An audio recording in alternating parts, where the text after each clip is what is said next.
Bienvenue sur ordimer.com. Au Club Ordimer, j'ai constaté de la part des utilisateurs des PC sous Windows une grande réticence à se servir des iMac, qui sont disponibles dans notre local. C'est très différent et bien trop compliqué, me disent-ils. Pourtant, il n'y a pas tant de différence que ça. En réalité, il y a moins de différence entre un ordinateur Mac sous OS X et un PC sous Windows 10 qu'entre un PC sous Windows 8 et un autre sous Windows 10. C'est ce que nous allons voir dans la présentation suivante, utiliser un Mac, et je vais vous montrer que la plupart des outils pour utiliser nos iMac sont très proches de ceux qu'on utilise sur les PC, que ce soit sous Windows 10 ou Windows 11.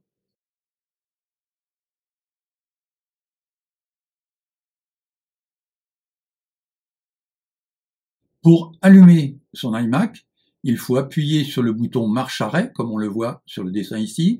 Il se situe en bas à gauche sur l'arrière de l'écran. J'allume mon ordinateur, iMac. J'ai cette image à l'écran. C'est le bureau.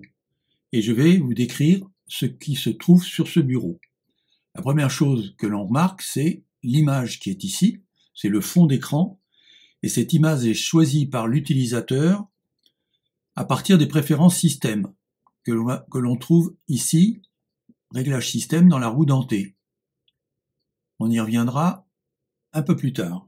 Ça peut être une image fixe, mais cela peut être aussi un diaporama avec plusieurs images qui défilent selon un rythme choisi par l'utilisateur.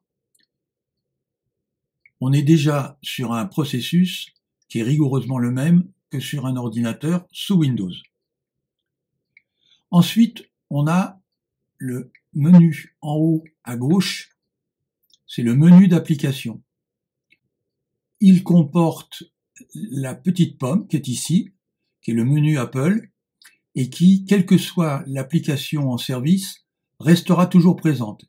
Et ce menu pomme, quand on l'ouvre en cliquant dessus, permet d'accéder aux commandes classiques d'éteindre, de redémarrer, et éventuellement d'aller au réglage système. Le menu qui s'affiche, c'est le menu de l'application en service. Par défaut, à l'allumage, c'est le Finder. Le Finder, c'est l'explorateur de fichiers. Nous y reviendrons tout à l'heure. Si par exemple, je lance le navigateur Safari, je vois qu'immédiatement, c'est le menu de Safari qui s'affiche. En haut, à droite de cette barre, j'ai le menu d'état. C'est-à-dire que c'est un peu la zone de notification que nous avons sur nos PC Windows. Il donne l'état des outils qui fonctionnent sur l'ordinateur. J'ai le son, le Bluetooth. Là, je vois que j'ai bien la liaison avec ma souris, avec le clavier et éventuellement avec d'autres appareils capables d'être utilisés. J'ai ici le Wi-Fi et quelques autres applications propres à l'iMac. Et au bout, j'ai la date, et quand je clique sur la date, j'affiche un certain nombre de fenêtres qui sont des widgets que je peux placer sur mon écran.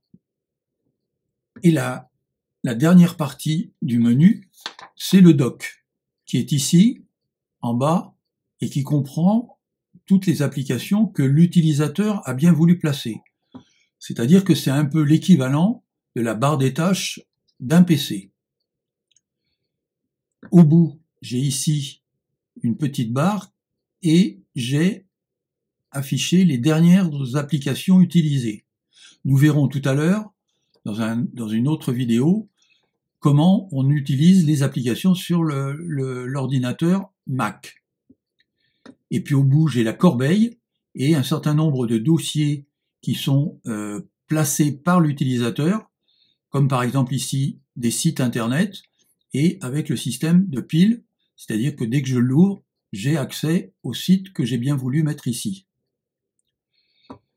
Et enfin, pour terminer, sur le bureau, je peux placer au choix de l'utilisateur soit des dossiers, soit des fichiers, une image, un document Page, un document PDF. Nous avons vu la première partie de l'usage d'un iMac, le bureau. Je vous donne rendez-vous pour la suite de cette présentation, les applications qui sont présentes sur l'iMac.